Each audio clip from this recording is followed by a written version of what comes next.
Hi అండి, నమస్తే. Welcome to my channel voice of Lakshmi. Shri Yeddanapudi Sulochanarani గారు రచించిన బంగారు కలలు నవలను వింటున్నాం కదండి. ఈరోజు ఆ నవలలో నుంచి 6వ భాగాన్ని వినేద్దామా?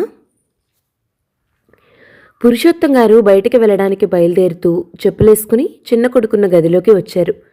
అక్కడ వేణు దర్జాగా 2 కాళ్ళు బారచాపి టీపాయ్ మీద పెట్టి పుస్తకం ఒళ్ళో పెట్టుకుని చదువుకుంటున్నాడు. ఎదురుగా ట్రాన్సిస్టర్ మోగుతోంది. ఇది చూడగానే ఆయనకి ఒళ్ళు మండింది. ఒరేయ్, ఆ పుస్తకాలైనా చదువు, లేకపోతే ఆ ట్రాన్సిస్టర్ అయినా విను, అంతేకాని రెండూ మాత్రం చేయకు, ఏది ఒంటిపట్టవు అంటూ మందలించారు. ఆయన ఆశించినట్టుగా వేణు వెంటనే ట్రాన్సిస్టర్ ఆపలేదు. పుస్తకం చప్పున మూసి ట్రాన్సిస్టర్ వాల్యూమ్ పెద్దది చేసి ముందుకు వంగి మరీ వినసాగాడు. పురుషోత్తం గారికి చిరాకు రెట్టింపయింది. ఒరేయ్, వివిధ భారతిలో పాటలు వింటే పరీక్షల్లో పాస్ అవ్వవురా. నీ పరీక్షకి ఫీజు కట్టి ప్రాణం విసిగెత్తిపోతోంది. ఈసారైనా పాస్ అయ్యి ఏడుస్తావన్న నమ్మకం నాకేమీ లేదు. చెప్పేశారుగా శుభమా అంటూ జ్యోతిష్యం. ఇంకా బాధపడటం దేనికి? వేణు ముఖం ముడిచాడు. అన్నయ్యని చూసి బుద్ధి తెచ్చుకోరా. వాడు చూడు, నీకోసం రాత్రింపవళ్ళు నిద్రాహారాలు లేకుండా ఎలా కష్టపడుతున్నాడో. చెట్టులా ఎదిగావే తప్ప కాస్త అన్నయ్యకి సాయం చేద్దామనే బుద్ధే లేదు. చదువు మాన్పించేయండి, ఫ్యాక్టరీ పనులు నేను కూడా చూసుకుంటానని చెప్పానుగా. ఏడిసావు. ఇంకా బాగా తిని ఊరి మీద పడి తిరుగుదామనా? నేను అలా మునసబు గారి దగ్గరికి వెళ్తున్నాను కానీ తలుపులేసుకో. అన్నయ్య ఎక్కడో లోపలున్నట్టున్నాడు. నేనిటు వెళ్ళగానే నువ్వెటైనా కాలు జాడించుకో. నా మీద అంత నమ్మకం లేనప్పుడు ఆ జాగ్రత్త లేదో నీ పెద్ద కొడుక్కే చెప్పుకుంటే మంచిది. నోర్మి, చదువు సంధ్య లేకపోతే మానే. పెద్దవాళ్లతో మర్యాదగా మాట్లాడటమైనా నేర్చుకో. చిన్నవాళ్ళని అభిమానించటం మీరు కూడా అలవర్చుకోవాలి. అసలు నీతో మాట్లాడటం నాది బుద్ధి తక్కువ. ఈ జన్మలో జ్ఞానం అనేది రాదనుకుంటా అంటూ ఆయన వెళ్ళిపోయారు. ఈ మాట నాకు బుద్ధి తెలిసినప్పటి నుంచి వింటున్నాను. వేణు తండ్రి వెళ్ళిపోగానే పుస్తకాల మధ్య దాచిన డిటెక్టివ్ నవల తీశాడు. పురుషోత్తం గారు ముందు గదిలోకి వచ్చేసరికి బయట కారాగింది. అందులో నుంచి జ్యోతి, రాధ ఇద్దరూ దిగి చకచకా మెట్లెక్కి వచ్చారు. శుభం కళకళలాడుతూ ముద్దబంతి పువ్వుల్లా 2 ఆడపిల్లలు నాకు ఎదురొచ్చారు. రండమ్మా రండి అన్నారాయన నవ్వుతూ. అంకుల్, ఏమిటి ఈ మధ్య మీరు బొత్తిగా ఉత్తరాలే రాయటం మానేశారు మాకు? జ్యోతి ఫిర్యాదుగా అంది. నేనా? అబ్బే ఏం లేదమ్మా, ఒంట్లో సరిగ్గా ఉండటం లేదు. రాద్దామని అనుకుంటూనే ఉన్నాను, అశ్రద్ధ అయిపోయింది. మీ నాన్న సంగతేమిటి? బొత్తిగా నల్లపూస అయిపోయాడు. ఎన్ని నెలలైంది కనిపించి? నాన్నగారు చాలా బిజీగా ఉన్నారు. ఇదిగో అంకుల్ అంటూ జ్యోతి చేతిలో ఉన్న అందమైన శుభలేఖ అందించింది. ఎవరిదమ్మా పెళ్ళి అంటూ ఆయన తెరవబోయాడు. నాదే అంకుల్, అనుకోకుండా సెటిల్ అయిపోయింది. నాన్నగారి ఫ్రెండ్ కొడుకు ఒకతను ఫారెన్లో పనిచేస్తూ కిందటి వారం పని మీద వచ్చాడు. నాన్నగారికి అతను బాగా నచ్చాడు. వచ్చే గురువారమే పెళ్ళి. ఎక్కువ వ్యవధి లేకపోవడంతో అంతా హడావిడైపోయింది. పరుగులు ఉరుకులుగా ఉంది. నాన్నగారు తను స్వయంగా రాలేనందుకు ఏమీ అనుకోకుండా మిమ్మల్ని తప్పకుండా పెళ్లికి రమ్మనమని మరీ చెప్పారు. జ్యోతి ఎంతో ఉత్సాహంగా గబగబా చెప్తున్న ఈ మాటలు వినగానే పురుషోత్తం గారు మ్రాన్పడిపోయినట్టు నిలబడిపోయారు. అలాగా, మీ నాన్న మాట మాత్రమైనా మాకు ఉత్తరం రాయలేదే? ఆయన ముఖంలో తీవ్రమైన ఆశాభంగం, విచారం ఆవరించుకున్నాయి. అంతలోనే తనని తాను సర్దుకుంటూ, అవునులేమ్మా, వాడిదేం పొరపాటు లేదు. అలా చెప్పించుకునే అర్హత, అదృష్టం చేతులారా మేమే పోగొట్టుకున్నాం. అదేమిటంకుల్? జ్యోతి అర్థం కానట్టు ఆశ్చర్యంగా చూసింది. ఏం లేదమ్మా, ఏం లేదు. ఆయన చప్పున చేతిలో ఉన్న శుభలేఖ తెరవకుండానే జ్యోతి చేతుల్లో పెట్టేస్తూ, రవి లోపల ఉన్నాడు, వెళ్ళమ్మా, వెళ్ళి ఈ శుభవార్త వినిపించు. నేనిప్పుడే అలా వెళ్ళొస్తాను, కోపం తొంగి చూస్తున్న కంఠంతో అని గబగబా వెళ్ళిపోయాడు. జ్యోతి కంఠం వినగానే అక్కడికి వచ్చిన వేణు తండ్రి వెళ్ళిపోగానే, హాయ్ జ్యోతి, హార్టీ కంగ్రాచులేషన్స్ అంటూ అభినందించాడు. Thank you. మీ అన్నయ్య ఎక్కడా? అడిగో లోపలున్నాడు. వారానికి 5 రోజులు అక్కడ, 2 రోజులు ఈ పల్లెటూరులో పిల్లిపిల్లల్లా తిరుగుతూ ఉంటాం. అన్నయ్యకి 24 గంటలు ఆ ఫ్యాక్టరీ గొడవే, రెండో ధ్యాసే లేదు. రవి భోజనం చేసి ఆ జమా ఖర్చుల పుస్తకాలు ముందేసుకుని కూర్చున్నాడు. ఇంతవరకు లేవలేదు. అబ్బా, ఆ కుర్చీకి అంటుకుపోయినట్టు ఎలా కూర్చుంటారో. కాసేపు కూర్చుంటే నా నడు నొప్పి పెట్టి కాళ్ళు తిమ్మిర్లెక్కిపోతాయి అంటూ ఒళ్ళు విరుచుకున్నాడు. జ్యోతి రవి గదిలోకి వెళ్ళింది. జ్యోతి వెనుకే జడ ఊపుకుంటూ వెళుతున్న రాధని వేణు చీర కొంగు పట్టి ఆపాడు. జ్యోతి వెళ్ళిపోయింది. రాధ చివ్వును వెనక్కు తిరిగింది. ఛీ, ఇదేం పని? కొంగు లాక్కుంటూ కళ్ళెర్ర చేసింది.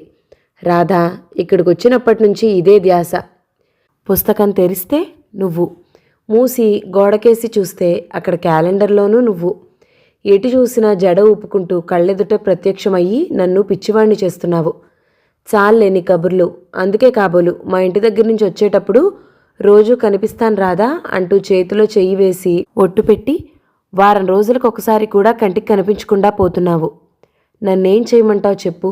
మా అన్నయ్య హైదరాబాద్లో ఫ్యాక్టరీ పెట్టి ఉండటానికి ఇల్లు తీసుకోవడంతో నా కర్మ కాలింది. మీ ఇంట్లో ఎంత హాయిగా ఉన్నాను. అడవిలో పక్షిలా నాకు ఎంత స్వతంత్రం ఉండేది. ఈ ఇంట్లో జైలు. మా నాన్న ఒక గుర్కా. ఎంతసేపు చదువుకోరా చదువుకోరా అంటూ ఒకటే నస. ఆ చదువుకోవడానికి ఒక వేళాపాళ, మనసుకి మూడ్ అనేది ఉంటుందని ఆయనకి తెలీదు. రేడియో పెడితే చాలు, తీసేయ్ అంటూ ఒకటే సతాయింపు. వివిధ భారతిలో పాటలు వినకుండా ఇప్పటి వాళ్ల ప్రాణాలు నిలవ్వని చెప్పినా ఆయనకు అర్థం కాదు. మరి బాగా చదువుకుంటున్నావా? గుర్రాన్ని నీళ్ల దగ్గరకు తీసుకువెళ్ళగలం గాని నీళ్లు తాగించలేం అన్న సంగతి ఆయనకు తెలీదు.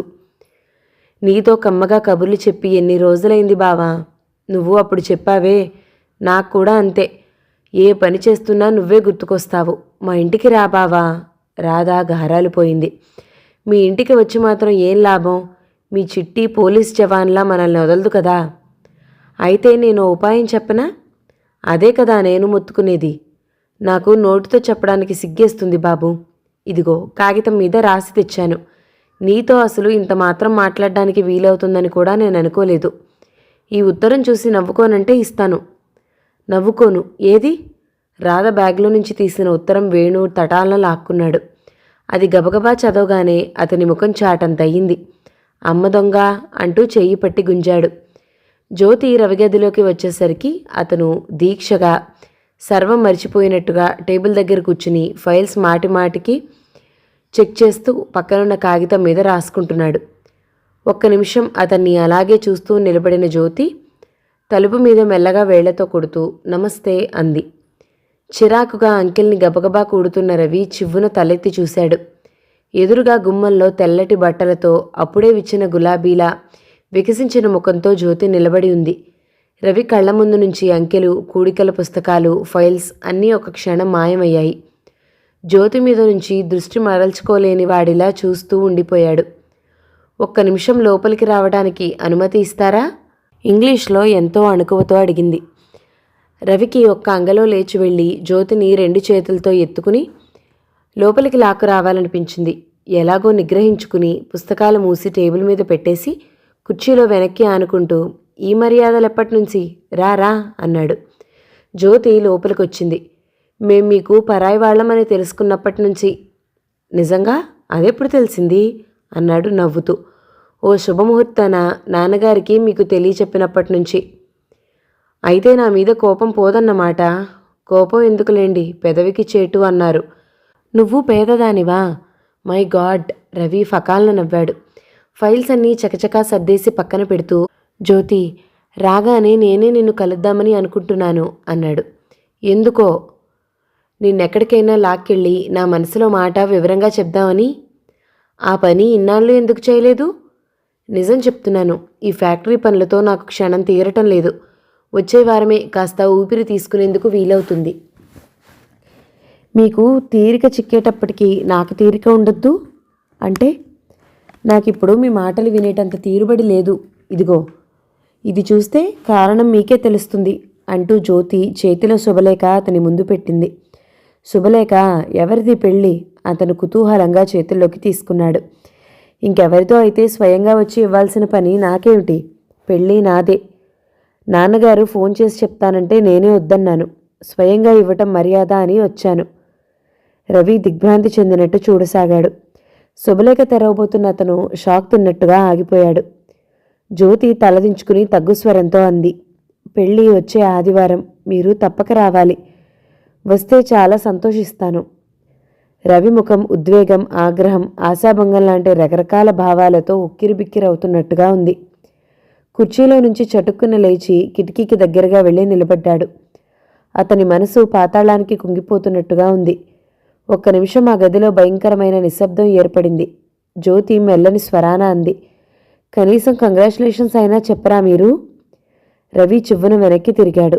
ఇక ఆగ్రహం ఆపుకోవడం అతని వశం కాలేదు. వెళ్ళినంత వేగంగా మళ్ళీ టేబుల్ దగ్గరకు తిరిగొచ్చాడు. నేనడిగేది నీ సంగతి. జ్యోతి, ఈ పెళ్లికి నువ్వు ఒప్పుకున్నావా? నాన్నగారికి అతను నచ్చాడు.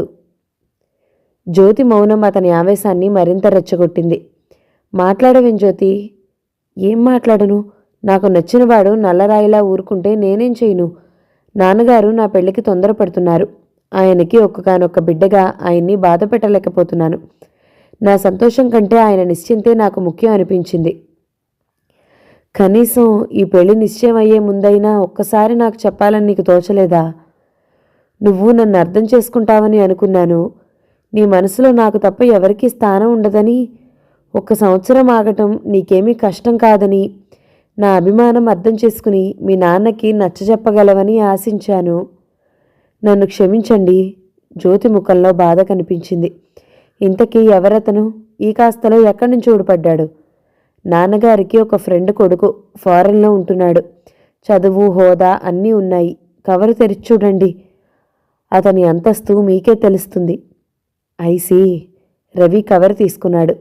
నేనొస్తాను, ఇంకా చాలామంది ఇళ్లకు వెళ్ళాలి. జ్యోతి చప్పున కుర్చీలో నుంచి లేచింది. మనసులో నుంచి ఉప్పెనలా వస్తున్న ఉద్వేగాన్ని అణుచుకోవటానికా అన్నట్టు నోటు మీద చేయి వేసి నొక్కుకుంది. పైన ఎంతో అందమైన రంగులతో సన్నాయి వాయిద్యం, మంగళసూత్రాలు బొమ్మతో అందంగా ఉన్న ఆ కవరులో నుంచి అతను విసురుగా శుభలేఖ బయటికి లాగాడు. వెంటనే అతను చకితుడయ్యాడు. కవర్ లోపల తెల్ల కాగితం మాత్రమే ఉంది. దానిమీద అందమైన అక్షరాలతో జ్యోతి స్వదస్తూరితో ఏప్రిల్ ఫూల్ అని ఉంది. అది చూడగానే అతను చప్పున తల తిప్పి టేబుల్ మీద ఉన్న క్యాలెండర్ వైపు చూశాడు. అందులో నుంచి ఏప్రిల్ 1 వెక్కిరిస్తూ కొంటిగా నవ్వుతూ కనిపించింది. అతని కళ్ళలో కోపంలో నుంచి నవ్వు, నవ్వులో నుంచి సంభ్రమం, సంభ్రమంలో నుంచి సంతోషం ఒకదాన్ని ఒకటి తరుముతూ వేగంగా పరిగెత్తాయి. జ్యోతి అతని ముఖం చూడగానే ఫకాలను నవ్వి అక్కడి నుంచి పారిపోబోయింది. కానీ రవి మెరుపులా ఒక్క అంగలో వచ్చి జ్యోతిని పట్టుకుని బిగియారా కౌగిలిలో బంధించేశాడు. అమ్మ దొంగ, ఒక్క క్షణంలో నన్ను ఎంత ఏడిపించేశావు! ఈరోజు ఏప్రిల్ 1 అన్న సంగతే నాకు గుర్తులేదు అన్నాడు. మీరు మాత్రం నన్ను ఏడిపించలా? నాన్నగారు వచ్చి అడిగితే ఇప్పుడప్పుడే పెళ్లి చేసుకోనని ఎందుకు అనాలి? అతని కౌగిలిలో ఒదిగిపోయిన జ్యోతికి హఠాత్తుగా కళ్ళ నిండా నీళ్లు తిరిగాయి. మనసుని అదుపు పెడుతున్న భారం ఏదో తొలగిపోయినట్టుగా ఉంది. జ్యోతి, నన్ను అర్థం చేసుకో. ఫ్యాక్టరీ ఒక స్థితికి రాని. అదిగో మళ్ళీ అదే మాట. ఫ్యాక్టరీకి మన పెళ్లికి ఏమిటి సంబంధం? నా దృష్టిలో చాలా ఉంది. ఈ ఫ్యాక్టరీ పూర్తిగా నా స్వయం కృషి మీద అభివృద్ధి కావాలని నా ధ్యేయం. ఇప్పుడే నిన్ను చేసుకున్నాననుకో, నాతో పాటు నువ్వు కూడా ఇబ్బందులు పడాలి. నవ్వుతూ తుళ్ళుతూ తిరుగుతున్న నిన్ను నా ఇబ్బందుల్లో ఇరికించడం నాకేమాత్రం ఇష్టం లేదు. ఇబ్బందులు ఎందుకు వస్తాయి? నన్ను పెళ్లి చేసుకుంటే నా డబ్బు కూడా మీదవుతుంది. మీరు ఊహించే చికాకులు రానే రావు. డబ్బున్న అమ్మాయిని పట్టాడ్రా వీడు అని లోకం జీవితాంతం దెప్పుతుంది. నేను ఆ మాట పట్టం నీకు ఇష్టమా? జ్యోతి అతని కళ్ళలోకి చూసింది. నిర్మలంగా చురుగ్గా ఉన్న ఆ కళ్ళలో స్వాభిమానం స్పష్టంగా కనిపిస్తుంది. ఇష్టం లేదన్నట్టుగా తల తిప్పింది. అందుకే ఈ జాగ్రత్త.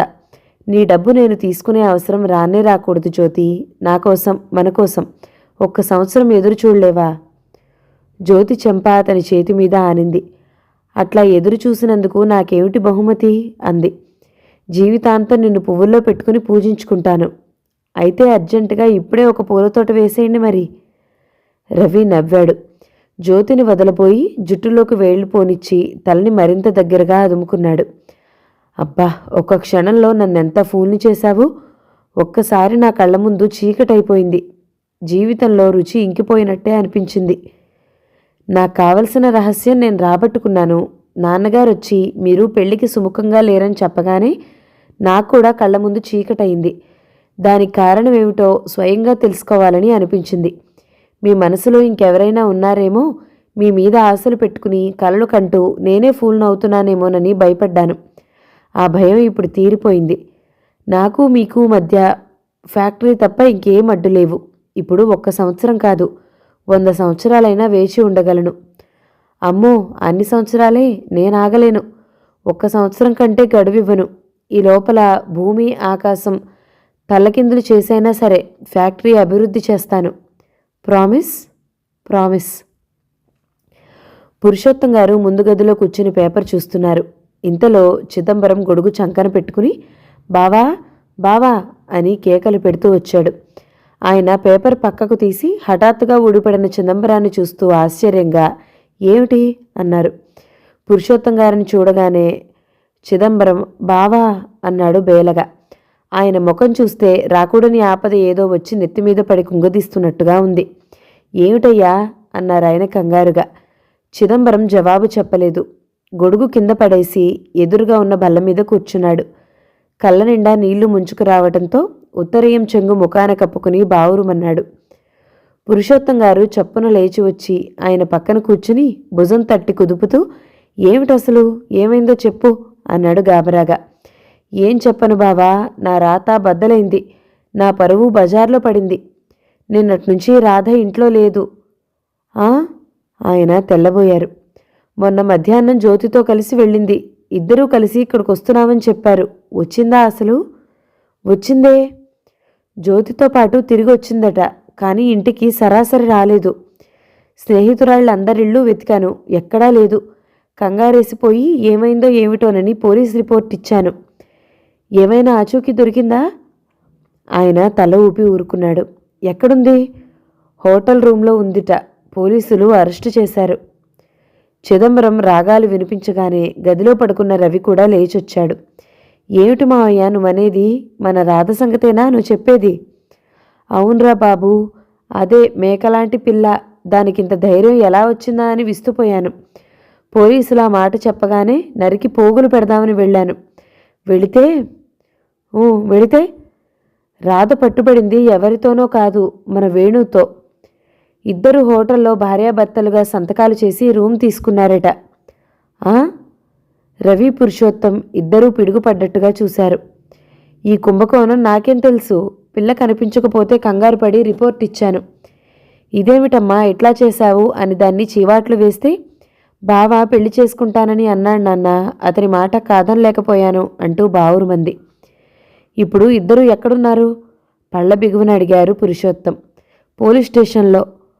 హారి భగవంతుడా, వీడికి ఇదేం పోయే కాలం? పురుషోత్తం గారు కుంగిపోతున్నట్టుగా అన్నారు. వయసు బావా, వయసు. అదే ఎన్ని కోతి వేషాలైనా వేయిస్తుంది అంటూ సర్ది చెప్పాడు చిదంబరం. నాయనా రవి, పెద్ద కొడుకు వైపు చూశారాయన. మీరేం కంగారు పడకండి నాన్నా, నేను వెళ్ళి వాళ్ళిద్దరినీ ఇక్కడికి తీసుకొస్తాను అన్నాడు రవి బయలుదేరుతూ. నేను కూడా వస్తాను. చిదంబరం కింద పడేసిన గొడుగు అందుకుని లేవబోయారు. నువ్వు ఇక్కడే ఉండు మావయ్య, నిన్ను చూసి రాధ ఇంకా బెదిరిపోతుందేమో అనేసి రవి వెళ్ళిపోయాడు. నేనెంత త్వరగా దాటిపోతే అంత అదృష్టవంతుడిని. ఈ అప్రాచ్యుడి మూలంగా ఇంకెన్ని చూడాల్సి వస్తుందో అన్నారు పురుషోత్తం గారు భారంగా. ఎరా, నీకిదేం పోయే కాలం? పెళ్లికాని ఆడపిల్లల్ని అట్లా హోటల్కి తీసుకుపోవడానికి సిగ్గులేదట్రా? పోలీస్ స్టేషన్ నుంచి రాధని వేణుని విడిపించి ఇంటికి తీసుకురాగానే పురుషోత్తం గారు ఉడికిపోతూ అన్నారు. మావయ్య రిపోర్ట్ ఇస్తాడని మాకేం తెలుసు? వేణు నిర్లక్ష్యంగా అన్నాడు. వాడు మగపిల్లవాడు సరే, అసలు దీనికి బుద్ధెలా లేకపోయింది అని. ఇక జన్మలో దీనికి పెళ్ళవుతుందా? చిదంబరం గొడుగు పెట్టి రాధని కొట్టబోయాడు. రవి అడ్డం వచ్చి ఆయన్ని వారించాడు. నీకేం తెలుసురా నా కడుపు కోత? ఇప్పుడు దీన్ని పెళ్ళెవరు చేసుకుంటారు? రేపు నేను ఏ నెలో తప్పిందనే వార్త తెలిస్తే ఇక నేనింత విషం పుచ్చుకుని గుట్టుకుమనాల్సిందేగా. నువ్వేం బాధపడకు మావయ్య, రాధకి వేణుకి పెళ్లి జరిపించేద్దాం. బాబు రవి, చిదంబరం 2 చేతులు పట్టుకున్నాడు. ఈ మాట మీ నాన్న కూడా అనాలి కదా. అనటానికి నాకేం అభ్యంతరం లేదయ్యా, కానీ పెద్దవాడు రవి పెళ్లి కాకుండా చిన్నవాడి పెళ్ళి ఎలా చేస్తాం? నలుగురు ఏమైనా అనుకోరు? రవి తండ్రి దగ్గరగా వచ్చాడు. నాన్న, ఎవరూ ఏమీ అనుకోరు. మన ఇబ్బందులు కష్టసుఖాలు మనవి. లగ్నం పెట్టించండి, వేణు పెళ్లి చేసేద్దాం అన్నాడు. ఏమోరా, నీ ఇష్టం. నువ్వేది మంచి అనుకుంటే అలా జరిపించు అన్నారాయన. చిదంబరం కూతురి వైపు చూశాడు. ఆయన ముఖంలో రెప్పపాటగా విజయగర్వం నాట్యం చేయడం ఒక్క రాధకే అర్థమైంది. ఫ్యాక్టరీ ఆఫీస్లో చిదంబరంతో తోటి గుమస్తాలు కూర్చుని పనిచేసుకుంటున్నారు. రాధా వేణుల పెళ్లి నిశ్చయమైంది. చిదంబరం చాలా ఉత్సాహంగా ఉన్నాడు. అకౌంటెంట్తో పరాచికాలు ఆడుతూ ఫైల్స్ చూస్తున్నాడు. ఇంతలో ప్యూన్ ఆనాటి పోస్టు తీసుకుని రవి గదిలోకి వెళ్తున్నాడు. ఇదిగో నిన్నే, అయ్యగారు ఈరోజు కూడా ఊరు నుంచి రారు గాని ఆ పోస్ట్ ఇక్కడికి పట్రా అంటూ ఆజ్ఞాపించాడు. ప్యూన్ ఉత్తరాల కట్ట ఆయన టేబుల్ మీద పెట్టి వెళ్ళాడు. చిదంబరం ఒక్కొక్కటి తిరిగేస్తుండగా అతని దృష్టి ఒక కవర్ని ఆకర్షించింది. అది రవికి పర్సనల్గా వచ్చిన ఉత్తరం. చిదంబరానికి ఒకళ్ళ ఉత్తరాలు చదవాలంటే ఎక్కడలేని సరదా. దాన్ని చించి చూశాడు. అది చదవగానే ఆయన కనుబొమ్మలు పైకి తేలాయి. మళ్ళీ 2-3 సార్లు చదివాడు. అందులో ఇలా ఉంది: డాడీ, నువ్వు పంపిన బొమ్మలు చాలా బాగున్నాయి. సోమవారం మా స్కూల్లో పేరెంట్స్ డే జరుగుతుంది కాబట్టి నువ్వు రాకపోతే నాకు కోపం వస్తుంది అని ఉంది. చిదంబరం వెంటనే, అయ్యా అకౌంటెంటు, ఒక్కసారి ఇలా రండి అంటూ పిలిచాడు. ఆయన లేచొచ్చాడు. ఈ బేబీ ఉమా ఎవరండి? ఏమో నాకు తెలీదండి. ప్రొపరేటర్ గారు ప్రతి నెల డబ్బు పంపిస్తూ ఉంటారు. అలాగా, ఫ్యాక్టరీ పెట్టినప్పటి నుంచి ఇక్కడ పనిచేస్తున్నాను. లెక్కలన్నీ నేనే చూస్తున్నాను. ఒకనాడు నాకు తెలియలేదే. ఎలా తెలుస్తుందండి? పంపించమన్న ఆయనకి, పంపిస్తున్న నాకు తప్ప మరో నరమానవుడికి తెలీదు. ఆ డబ్బు ఫ్యాక్టరీ ఖర్చుల్లో రానివ్వద్దని ఆయన సొంత ఖర్చులకి వాడుకున్నట్టు రాయమని చెప్పారండి. అలాగా, ఈ బేబీ ఉమ ఎవరో అనాథ పిల్లే అనుకుందాం. దానికింత రహస్యం దేనికయ్యా? ఏమోనండి, పెద్దవాళ్ల రహస్యాలు మనకేం తెలుస్తాయి? మనం ఇక్కడ వాళ్ళ ఉప్పు తిని బతికేవాళ్ళం. వాళ్ళు ఏ పని ఎలా చేయమంటే అలా చేయడమే మన కర్తవ్యం. ఇది ఎన్నాళ్ళ నుండి జరుగుతోంది? ఈ ఫ్యాక్టరీ మొదలైనప్పటి నుంచినండి. సరే, మీరు వెళ్ళి మీ పని చూసుకోండి. చిదంబరం డ్రాయర్ తెరిచి తాళం చెవులు తీసుకుని లేచి రవి గదిలోకి వెళ్ళాడు. రవి డ్రాయర్ సొరుగులు వెతకగా అందులో ఉమ ఫోటో, సరోజ కృతజ్ఞతలు తెలుపుతూ రాసిన ఉత్తరం కనిపించాయి. అబ్బో, చాలా గ్రంథం ఉందే అంటూ అవన్నీ యథాప్రకారం సర్దేశాడు. చిదంబరం అల్మెరా మూసి డ్రాయర్ సొరుగు తాళం వేసి తలెత్తేసరికి గుమ్మంలో ఆజానుబాహువైన ఒక వ్యక్తి నిలబడి ఉన్నాడు. అపరిచితుడైన ఆ వ్యక్తిని చూడగానే చిదంబరం ఒక క్షణం తెకమక పడిపోయాడు. ఆ వెంటనే ఎందుకైనా మంచిదని నమస్కారం అండి అన్నాడు. చిదంబరం నమస్కారం చేయగానే శేషగిరిలో మరింత తీక్షణత కనిపించింది. మీ ప్రొపరేటర్ ఎక్కడా అన్నాడు లోపలికొస్తూ. ఊళ్ళో లేరు, రేపు సాయంత్రం వస్తారు. చిదంబరం ఎంతో వినయంగా చెప్పాడు. అతను సరాసరి రవి కూర్చునే కుర్చీలో కూర్చున్నాడు. చిదంబరం కంగారు పడ్డాడు. తమరు అన్నాడు సంశయంగా. ఈ ఫ్యాక్టరీకి అసలు ప్రొపరేటర్ని. అంటే ఈ ఫ్యాక్టరీ పెట్టడానికి డబ్బెక్కడి నుంచి వచ్చిందో తెలుసా? ఏదో లోన్ తీసుకున్నామని చెప్పుకుంటున్నారే. నాన్సెన్స్, అంతా నాటకం. ఇదంతా నాది, నా భార్య కష్టార్జితం. మీ భార్యదా? చిదంబరం ఇంకా ఆశ్చర్యపోయాడు. ఆవిడెందుకు ఇచ్చిందండి ఇంత డబ్బు అన్నాడు. ఎందుకా? ఒక పెళ్ళైన ఆడది ఇంకో పరాయి మగాడికి ఎందుకు ఇస్తుంది? మోజు పుడితే ఇక ఉచితానుచితాలు ఎక్కడ తెలుస్తాయి? అర్థమైంది, మీరేం చెప్పనవసరం లేదు, నాకంతా అర్థమైంది. అబ్బో, ఇలాంటి కేసులు నా జీవితంలో 1,00,000 చూశాను అన్నాడు చిదంబరం. చిదంబరానికి చాలా ఆనందంగా ఉంది. ఎక్కడైనా ఏదైనా లొసుగున్న వ్యవహారం వింటే ఆయనకి పరమానందం. ఈ కుంభకోణానికి బేబీ ఉమ ఉత్తరానికి తప్పకుండా సంబంధం ఉంటుందని ఆయన మనసు ఇట్టే పసిగట్టేసింది. శేషగిరి చిదంబరాన్ని పరకాయించి చూశాడు. ఈ ఆఫీస్లో నీ పనేమిటి? మేనేజర్నండి.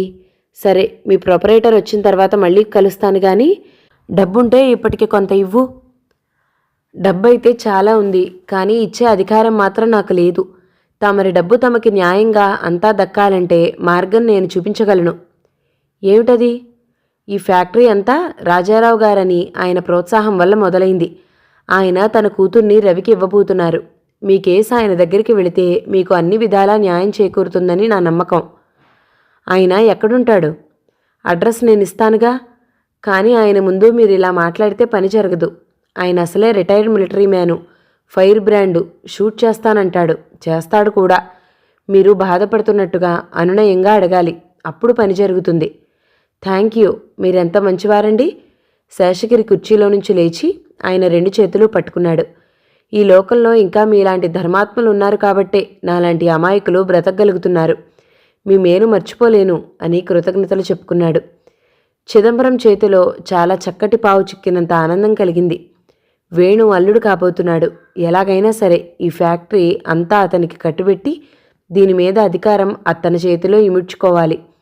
దానికి అదృష్టవశాత్తు చక్కటి నాందీ ప్రస్తావన జరిగింది. కన్నీళ్లతో గుండెలు పిండే ఆవేదన దిగమింగుతున్నట్టు శేషగిరి చెప్పలేక చెప్పుకుపోతున్నట్టుగా చెప్పినదంతా వినగానే రాజారావు గారి నోట్లో సిగార్ జారి కింద పడినంత పనైంది. ఆయన మనసులో కలిగిన కలవరం ముఖంలో కనిపించనివ్వలేదు. శేషగిరి చేతులు జోడించి నమస్కరించాడు. బాబూ, మీరు పెద్దవారు, మంచి చెడు తెలిసినవారు. రవిని, నా భార్యని ఎక్కడ దాచాడో నాకు తెలియటం లేదు. ఒక్కసారి నేను ఆమెతో ముఖాముఖి మాట్లాడే అవకాశం కల్పించమని ప్రార్థిస్తున్నాను. మీరు అనుభవజ్ఞులు, నా మాటలు గుడ్డిగా నమ్మవద్దు. రవిని పిలిపించి మీరే అడగండి. మీరు ఆరా తీసి నిజానిజాలు తెలుసుకోండి. నేను చెప్పిన దాంట్లో మీకేమైనా అబద్ధం ఉందని తెలిస్తే నన్ను నిలువునా నరికేయండి. వస్తాను, ఎంతో నమ్రతగా అని వెళ్ళిపోయాడు. శేషగిరి గుమ్మం దాటి వెళ్లబోతుంటే శుభలేఖ పుచ్చుకుని మెట్లెక్కి వస్తూ చిదంబరం ఎదురయ్యాడు. ఇద్దరూ ఒక క్షణం చూసుకున్నారు. శేషగిరి చిదంబరానికి కన్నుగీటి వెళ్ళిపోయాడు. చిదంబరం ఆశ్చర్యం నటిస్తూ శేషగిరిని తిరిగి తిరిగి చూస్తున్నట్టుగా లోపలికొచ్చాడు. రావయ్యా రా అన్నారు రాజారావు గారు. చిదంబరం చేతిలో పెళ్లి శుభలేఖ ఆయనకిస్తూ, అమ్మాయి పెళ్లి నిశ్చయమైంది. పెద్దలు తమరు తప్పకుండా వచ్చి ఆశీస్సులు అందచేయాలి అన్నాడు వినయంగా. అలాగా, ఎక్కడ పట్టావయ్యా అల్లుణ్ణి అంటూ శుభలేఖ తీసుకుని చూశారు. వాట్, వేణుయేనా? అవునండి, అయిన సంబంధం. మా అమ్మాయి వాళ్ళకి బాగా నచ్చిందిట. అడిగారు, సరేనన్నాను. రాజారావు గారు శుభలేఖ చూడగానే ఆలోచనలో పడ్డారు. అవును, పెద్దవాడు రవి ఉండగా చిన్నవాడి పెళ్ళేమిటయ్యా? రవికి కూడా ఎక్కడైనా సంబంధం కుదిరిందా? లేదండి, నేను కూడా మా బావని ఇదే నిలదీశాను. కానీ ఆయన సరిగ్గా సమాధానం చెప్పలేదు. రవికి పెళ్ళిష్టం లేదట, అసలు చేసుకోను అంటున్నాడట. ఎందుకని? కారణం ఏమిటో అంతా అయోమయంగా ఉంది. ఎవరినైనా ప్రేమించాడో ఏమిటో తెలీదు. ఈ కాలం కుర్రాళ్ళంతా గుంభనం అనుకోండి. వాళ్ల లోతుపాతులు కనిపించిన తల్లిదండ్రులకే తెలియటం లేదు. నేను చెప్పకూడదనుకోండి, మీరు మా బావ ప్రాణ స్నేహితులు. రవి క్షేమం కోరేవారు కాబట్టి చెప్పినా పర్వాలేదేమో. మీరేమీ అనుకోనంటే ఎక్కడా అననంటే. చెప్పవయ్యా, ఏమిటది? శేషగిరి అని ఒకతను చీటికి మాటికి మా ఫ్యాక్టరీకి వచ్చి గొడవ చేస్తూ ఉంటాడండి. అతని భార్యని రవి దాచాడని అంటాడు.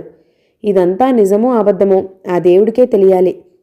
రవి పెళ్లి చేసుకోను అనటానికి ఇతని గొడవకి ఏమైనా సంబంధం ఉందో ఏమిటో. మనమైతే చూడలేదు.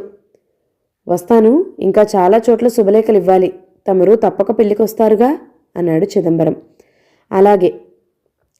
చిదంబరం వెళ్ళిపోయిన తర్వాత రాజారావు గారు చాలాసేపు అక్కడే ఆలోచనగా కూర్చుండిపోయారు. హఠాత్తుగా ఆయనకి మనసంతా భారంగా అయిపోయింది. రవి గురించి స్నేహితుడు కొడుకు అనే మమకారంతో కళ్ళు మూసుకుపోలేదు కదా తనకి. ఏమీ లేనిదే శేషగిరి వచ్చి అంత ధైర్యంగా చెప్తాడా? అసలైన జ్యోతితో పెళ్ళంటే సహజంగా ఏ యువకుడైనా వెంటనే అంగీకారం తెలియచేసుండేవాడు. రవి కాదనటంలో అర్థమేమిటి? వెనక పీకులాట ఏదో ఉండబట్టేనా? చిచ్చి, ఏం మనుషులు! ఈ రోజుల్లో ఎవరినీ నమ్మలేకుండా ఉన్నాం. ఆయన మనసంతా వికలమైపోయింది. జ్యోతి అందంగా తయారై గబగబా మెట్లు దిగి వచ్చింది. హాల్లో మామూలుగా కూర్చుని ఉన్న తండ్రిని చూస్తూ, ఓ డాడీ, నువ్వింకా పేపర్ చదువుతూనే కూర్చున్నావా? అవతల లగ్నం టైం అయిపోతుందేమో అంది. ఏం లగ్నం అమ్మా? పేపర్లో నుంచి తల తీయకుండానే అన్నారాయన. అబ్బా, ఈరోజు ఇంత హఠాత్తుగా నీకు మతిమరుపు ఎలా వచ్చింది డాడీ? రాధ పెళ్ళి, మీ ఫ్రెండ్ పురుషోత్తం కొడుకు పెళ్లి జరుగుతోంది. నేను రానని రాత్రే చెప్పాను కదమ్మా. మన ఇంటికి సాయంత్రం బంధువులు వస్తున్నారన్నారుగా, నువ్వు బయలుదేరావేమిటి అన్నారాయన. ఆయన ముఖకవళికలు చూస్తే జ్యోతి ఆ పెళ్లికి వెళ్ళటం ఆయనకి ఏమాత్రం ఇష్టం లేనట్టుగా ఉంది. పో డాడీ, ఏంటి నువ్వనేది? రాధా నా స్నేహితురాలు, వేణు నీ స్నేహితుడి కొడుకు. రెండు వైపులా మనకి కావలసిన వాళ్లే. మనం 6 గంటలకి తిరిగి వచ్చేయచ్చు. కారులో ఎంతసేపు వెళ్ళొస్తాం డాడీ? నాకు చాలా బద్ధకంగా ఉందమ్మా. అంత దూరం వెళ్ళి వెంటనే రావడం ఆ హైరానా తట్టుకోలేను. నువ్వు కూడా మానేస్తేనే బాగుంటుంది. బాగుంది, కనీసం నేనైనా వెళ్ళకపోతే ఏం బాగుంటుంది? నేను వెళ్ళి నీ తరపున క్షమాపణలు చెప్పేసి నీ భోజనం కూడా నేనే తినేసి వస్తాను. జ్యోతి, ఆయన కోపంగా చూశారు. మా డాడీ మంచివాడు. జ్యోతి అనునయంగా చూసింది. సరే, వెళ్తే వెళ్ళావు గాని త్వరగా రా. సరిగ్గా నువ్వు 5 గంటలకల్లా ఇక్కడికి రావాలి, తెలిసిందా? Okay daddy. జ్యోతి చకచకా వెళ్ళిపోయింది. రాజారావు గారు కూతురు వెళ్ళిపోగానే సింహాచలం అని కేక వేశారు. సింహాచలం పరిగెత్తుకు రాగానే, ఇదిగో చూడు, సాయంత్రం అమ్మాయిని చూడటానికి పెళ్లివారొస్తున్నారు. మంచి టిఫిన్ అయినా ఏదైనా చెయ్యి. బజారు వెళ్ళి స్వీట్లు పళ్ళు కొనుక్కునిరా అంటూ పురమాయించారు. రాధావేణుల వివాహం పల్లెటూరులో పురుషోత్తం గారి ఇంట్లోనే నిరాడంబరంగా జరిగింది. పెళ్లి హఠాత్తుగా కుదిరిందని, తన దగ్గర కానీ డబ్బు లేదని చిదంబరం లవలవలాడటంతో ఆ ఖర్చంతా రవినెత్తినే పడింది. జ్యోతి సమయానికి వచ్చి పెత్తనమంతా తన మీద వేసుకుని ఆ ఇంట్లో ఆడపిల్లలు లేని లోటు తీర్చింది. భోజనాలయ్యాయి. వచ్చిన అతిథులంతా వెళ్ళిపోయారు. ముందు సావిట్లో చిదంబరం బల్ల మీద కూర్చుని పంచెతో కళ్ళొత్తుకున్నాడు. అయిపోయింది. ఆడపిల్లకి పెళ్ళయ్యే వరకు ఒక ఆర్భాటం. తీరా అయిపోయిన తర్వాత అయ్యో వెళ్ళిపోయిందే అని బాధ అన్నాడు. ఎక్కడికి వెళ్ళిపోయిందయ్యా? ఊళ్ళో నీ కంటికి ఎదురుగానే ఉంటుందిగా అన్నాడు పురుషోత్తం. చిన్నప్పటి నుంచి దాన్ని వదిలి ఒక్క క్షణం ఉండలేదు. ఎంత రాత్రికి తిరిగొచ్చినా నా భోజనం కోసం అట్లా మేలుకుని కూర్చునేది. లేచినా లేవకపోయినా ఇక నాకెవరు దిక్కు? బావా, ఈ పిచ్చి పిల్లతో నా బ్రతికెట్లా తెల్లవారాలి? బాధపడకు మావయ్య, మాకు మాత్రం ఎవరున్నారు? నువ్వొక్కడివి ఏం అవస్థ పడతావు? నువ్వు కూడా చిట్టిని తీసుకుని రాధతో పాటు వచ్చే, మా దగ్గరే ఉందుగాని అన్నాడు రవి. పోనీ ఆ పని చేయవయ్యా, కూతుర్ని వదిలి ఉండలేని బెంగా తీరుతుంది. చిదంబరం ముఖం వికసించింది, కానీ ఆనందం పైకి ప్రదర్శించలేదు. ఏమిటి బావా, ఆడపిల్ల అత్తారింట్లో ఉండటం అంటే? అదేమిటి మావయ్య, నిన్ను బట్టేగా రాధా. నువ్వు మనసులో అలాంటి శంకలేమీ పెట్టుకోకు అన్నాడు రవి. ఇంతలో జ్యోతి అక్కడికి వచ్చింది. అంకుల్, ఇంకా నేను వెళ్తాను. సాయంత్రం ఇంటికి గెస్ట్స్ వస్తున్నారు అంది. మంచిదమ్మా, నాన్న రానందుకు నాకు చాలా కోపం వచ్చిందని చెప్పు. చాలా అంటే ఎంత అంకుల్? జ్యోతి నవ్వుతూ అంది. చాలా అంటే ఈసారి మీ నాన్న కనిపిస్తే నమిలి మింగేసేట అంత. అది అలాగని చెప్తాను. అక్కడున్న జనమంతా ఫక్కున నవ్వారు. ఉండి జ్యోతి, నేను వస్తున్నాను. రవి లోపలికి వెళ్ళి చెప్పులేసుకుని వచ్చాడు. నాన్న, రేపు ఇన్కమ్ ట్యాక్స్ వాయిదా ఉంది, నేను వెళ్తున్నాను అన్నాడు. జ్యోతి డ్రైవింగ్ సీట్లో కూర్చోపోయింది. తమరు జరగండి అవతలికి అన్నాడు రవి. జ్యోతి ముఖం వికసించింది. రవి కూర్చుని కార్ స్టార్ట్ చేశాడు. కొద్ది దూరం వచ్చిన తర్వాత జ్యోతి అంది, థ్యాంక్స్. ఎందుకు? వెంట వస్తున్నందుకు. నేనే నీకు థ్యాంక్స్ చెప్పాలి. ఒకటి, నాకు లిఫ్ట్ ఇస్తున్నందుకు. రెండోది, ఈరోజు నువ్వు మా ఇంట్లో అంత కష్టపడినందుకు. చాలే, ఈరోజు కాకపోతే రేపైనా ఇంటి బాధ్యత నాది కాదా? జ్యోతి, నీ మంకుపట్టు మూలంగా ఈరోజు నేను కేవలం నీకు స్నేహితురాలిగానే ఇంట్లో తిరగాల్సి వచ్చింది. ఆనాడే నేను చెప్పినట్టు విని మన పెళ్ళికి ఒప్పుకుని ఉంటే ఈ క్షణంలో నేను పెద్ద కోడలిగా పెత్తనం చేసుండేదాన్ని. జ్యోతి. రవి చేయి చాచి జ్యోతి చేతిని తన చేతిలోకి తీసుకున్నాడు. ఇప్పటికైనా నీ వ్రతం తీరిందా అని సందేహంగా చూసింది. తీరిపోయింది జ్యోతి, నేను ఆలోచించాను. ఇక నీ ఇష్టం, నువ్వు ఎప్పుడంటే అప్పుడే. నిజంగా? అయితే ఇప్పుడే వచ్చి నాన్నని అడుగు. జ్యోతి తొందరకి పకాలన నవ్వాడు. ఇప్పుడేనా? ఇప్పుడే. లేకపోతే నువ్వు మళ్ళీ ఏదో సాకు చెప్తావు బాబు. సరే, అడిగేస్తాను. అసలు విషయం చెప్పడం మర్చిపోయాను, నేను రేపు మద్రాసు వెళ్తున్నాను. అవునా? జ్యోతి ముఖంలో నిరుత్సాహం వెల్లువలా వచ్చింది. అక్కడ పని కాగానే రెక్కలు కట్టుకుని ఎగిరొస్తాను. జ్యోతి తల అతని భుజం మీద ఆనింది. రవి జ్యోతి నడుం చుట్టూ చేయి వేసి దగ్గరికి తీసుకున్నాడు. అబ్బా, ఈ రాత్రికే పెళ్ళైపోయి నేను కూడా రేపు నీతో వచ్చేస్తే ఎంత బాగుండును. రవి. ఏమిటి జ్యోతి? నేను చాలా అదృష్టవంతురాలని అనిపిస్తోంది. చాలా ఆనందంగా ఉంది. నాతో కూడా రేపు ఎయిర్పోర్ట్కి రా జ్యోతి. రాకుండా ఉండగలనా? కారు ఇంటిని సమీపిస్తుండగా జ్యోతి జరిగి సరిగా కూర్చుంది. నాన్నగారిని అడిగేసే, ఆలస్యం చేయకు అంటూ హెచ్చరించింది. అలాగే అన్నాడు అతను. రాజారావు గారు జమునాబాయికి, ఆవిడ కొడుకు మోహన్కి స్వయంగా టీ కప్పులు అందిస్తూ, ఇంటి విషయాలన్నీ మా అమ్మాయే చూసుకుంటుందండి. నేనెప్పుడు ఏ వేళకి ఏది తినాలో అంతా తన ఆర్డరే అంటున్నారు. అక్కడ టేబుల్ మీద ఖాళీగా ఉన్న ప్లేట్లు చూస్తే వాళ్ళు అక్కడికి వచ్చి చాలాసేపు అయిందని, టిఫిన్ ముగించి టీ తాగుతున్నట్టు తెలుస్తోంది. రాజారావు గారు జ్యోతి చిన్ననాటి ముచ్చట్లు ఏకరు పెడుతుంటే జమునా బాయి గారు ప్రసన్నంగా తల ఊపుతూ, అయితే ఒక్క అమ్మాయి అయినా గారాబంతో పాడు చేయకుండా బాగా క్రమశిక్షణతో పెంచారన్నమాట అంది. జ్యోతిది చాలా స్నేహభావమని, ప్రాణ స్నేహితురాలి పెళ్లి అవడంతో ఒక్క నిమిషం కనిపించి వచ్చేస్తానని వెళ్ళింది. ఇప్పుడే వస్తుంది అని ఆయన చెప్పారు. సరళ స్వభావురాలైన జమునాబాయి అన్యదా తలచలేదు. అలా స్నేహానికి ప్రాణం ఇచ్చేవాళ్ళంటే తనకి చాలా ఇష్టం అని ప్రశంసించింది.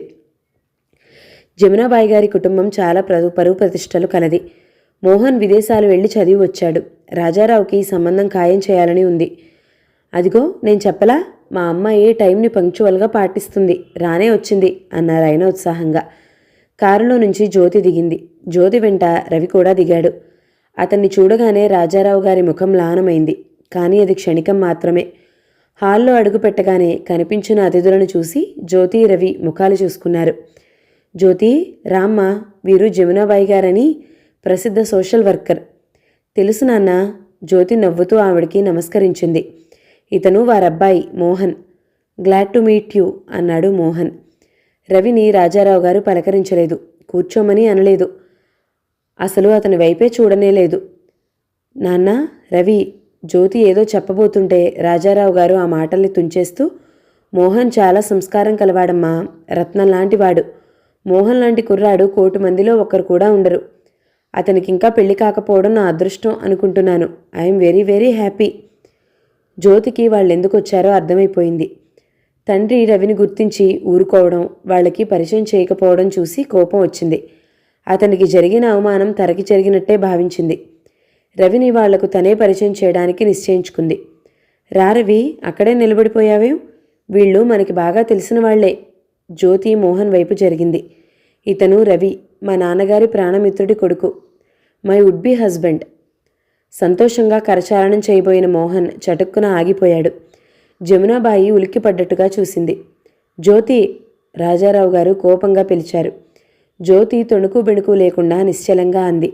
అవును డాడీ, రవి నేను పెళ్లి చేసుకోవడానికి నిశ్చయం చేసుకున్నాం. ఆ సంగతే మీతో చెప్పడానికి వచ్చాడు రవి. లేస్తున్నారేం జమునాబాయి గారు? కొద్దిసేపు కూర్చోండి, నేనిప్పుడేగా వచ్చాను. రాజారావు గారి శరీరంలో ప్రతి రక్తబిందువు మరిగినట్టే అయింది. జ్యోతి, నీకేమైనా మతిపోయిందా? పళ్ళ బిగున అన్నారు. లేదు డాడీ, రవి నన్ను పెళ్లి చేసుకుంటాడని అన్న క్షణం నుంచి నాకు మతిపోయినంత ఆనందంగా ఉంది. Bless me daddy. నోర్మి, ఆయన గర్జించారు. జమునాబాయి ఇక ఊరుకోలేకపోయింది. ఎందుకండి ఆ అమ్మాయిని అలా కసురుతారు? మీరు చాలా పెద్ద మనిషి అని, సంస్కారం కలవారని అనుకుంటున్నాను. కన్నబిడ్డ మనసు తెలుసుకోలేని మీరేం తండ్రండి? ఇప్పుడే మీరే అన్నారుగా మా అమ్మాయికి అన్నీ తెలుసునని. మీ అమ్మాయి తనకిష్టమైన వాణ్ణి తనే ఎన్నుకున్నట్టుంది. చక్కగా వెంటనే ముహూర్తం చూసి పెళ్లి చేసేయండి. మోహన్, పోదాంరా అన్నారావిడ. మోహన్ లేచాడు. చేతిలో అమృతం జారిపోయినట్టుగా ఉంది అతనికి. రవిని దాటి వెళ్లే ముందు కంగ్రాచులేషన్స్ అన్నాడు వ్యంగ్యంగా. థ్యాంక్ యూ అస్పష్టంగా అన్నాడు. అతనికి ఇదంతా మతిపోయినట్టుగా ఉంది. అతను అనుకున్నది వేరు, తీరా ఇక్కడికి వచ్చిన తర్వాత జరిగింది వేరు. వాళ్ళు వెళ్ళిపోగానే రాజారావు గారు దెబ్బతిన్న పులిలా కూతురి వైపు తిరిగారు. జ్యోతి, ఏమిటి నాన్న, నీకేమైనా బుద్ధుందా? ఏమిటి నువ్వు చేసిన పని? ఏం చేశాను నాన్న? రవి నేను పెళ్లి చేసుకోబోతున్న సంగతి చెప్పాను, అంతేగా. నోర్మి, ఎక్కడ ఏం మాట్లాడాలో సమయం సందర్భం ఉండక్కర్లా? ముందు నాకు చెప్పనవసరం లేదు. జ్యోతి తొందరపడిన మాట నిజమే, క్షమించండి అనునయంగా అన్నాడు రవి. షటప్, ఏ ముఖం పెట్టుకుని మా ఇంటికి వచ్చావు నువ్వు? రవి నివ్వెరపోయాడు. నాన్న, జ్యోతి ఆవేశంగా అరిచింది. కూతుర్ని చెయ్యి పట్టి పక్కకు లాగారాయన. జ్యోతితో నీ పెళ్ళవుతుందని ఆశపడుతున్నావా? నీ తీయటి మాటలతో దాన్ని మోసం చేయగలవేమో గాని నా కళ్ళు కప్పలేవు. రాజారావు గారు, రవి ముఖం కందినట్టయింది.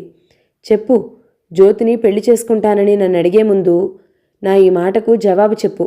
నీ మనసులో జ్యోతికి తప్ప ఎవరికీ స్థానం లేదా? జ్యోతి తప్ప ఏ ఆడపిల్ల నీకు పరిచయం లేదా? మీరనేదేమిటో నాకు అర్థం కావటం లేదు. అర్థం కావటం లేదా? అయితే అర్థమయ్యేటట్టు చెప్తాను విను. శేషగిరి అనే అతని భార్య నీకు తెలుసా? రవి దిగ్భ్రాంతిగా చూశాడు.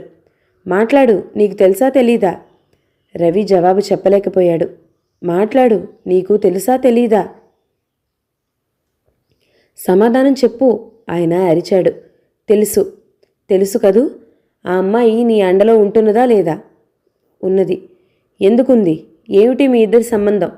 డాడీ, రవి, ఏమిటిదంతా? ఎవరిని గురించి మీరు మాట్లాడుకునేది? జ్యోతి ఇద్దరి ముఖాలు చూస్తూ ఆదుర్దాగా అడిగింది. రాజారావు గారు కూతురి మాట వినిపించుకునే స్థితిలో లేరు. ఆయన రవిని నిశితంగా చూస్తున్నారు.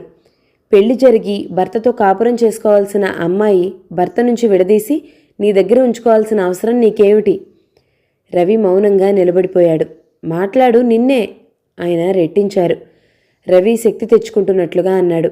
క్షమించండి, అది నా స్వవిషయం, మీకు జవాబు చెప్పలేను. రవి, ఇప్పుడా నువ్వు దాచేది? నాన్నగారికి చెప్పేసి. ఏదైనా పర్వాలేదు రవి, నేను భరించగలను, నేనేమీ అనుకోను. ఇప్పుడు నేనేం చెప్పలేను జ్యోతి. ఇది ఇంతకు ముందే నీకు చెప్పకపోవడం పొరపాటని మాత్రం ఒప్పుకుంటున్నాను. ఈ రహస్యం బయటకు పడకపోతే ఈ జన్మలో చెప్పేవాడివి కాదు. Go man, go. ఇంకెప్పుడు ఈ గుమ్మం తొక్కకు. చిన్ననాటి స్నేహితుడు కొడుకువి కదా అని చేరదీసినందుకు బాగా బుద్ధి చెప్పావు. Get out. రవి క్షణంసేపు తదేకంగా ఆయన వైపు చూశాడు. ఈ క్షణంలో తను ఏం చెప్పినా ఆయన వినేటట్టు లేడు. ఇప్పుడు నేనేది చెప్పినా మీరు నమ్మరు. శేషగిరి భార్య నా అండలో ఉన్నమాట నిజమే, కానీ ఆ అమ్మాయి నా చెల్లెల్లాంటిది. మీరు నమ్మినా నమ్మకపోయినా ఇది నిజం. నిశ్చలంగా చెప్పిన అతను వస్తాను జ్యోతి అనేసి గిరుక్కున వెనక్కి తిరిగి వెళ్ళిపోయాడు. జ్యోతి తండ్రి వైపు వచ్చింది. ఆ అమ్మాయి కళ్ళు బీతహరిణిలా ఉన్నాయి. వాట్ ఈస్ దిస్ డాడీ అంది కళ్ళనీళ్లతో. మనం అదృష్టవంతుల అమ్మా. ఈ పెళ్లి జరగకముందే వాడి అసలు రంగు బయటపడింది. చిచ్చి, అయినవాడు తెలిసినవాడు అని ఆశపడ్డాను. ఇంత గోముఖ వ్యాఘ్రమని అనుకోలేదు. ఇంత మోసం చేస్తాడని అనుకోలేదమ్మా. డాడీ. జ్యోతి శిలలా అయింది. బంగారు కళలు నవలలోని 6వ భాగం సమాప్తం. మిగతా కథని తర్వాతి భాగంలో విందామండి. కథ మీకు నచ్చినట్లయితే లైక్ చేయండి, షేర్ చేయండి, ఛానల్ని తప్పకుండా సబ్స్క్రైబ్ చేయండి. Thank you so much for watching. నమస్తే.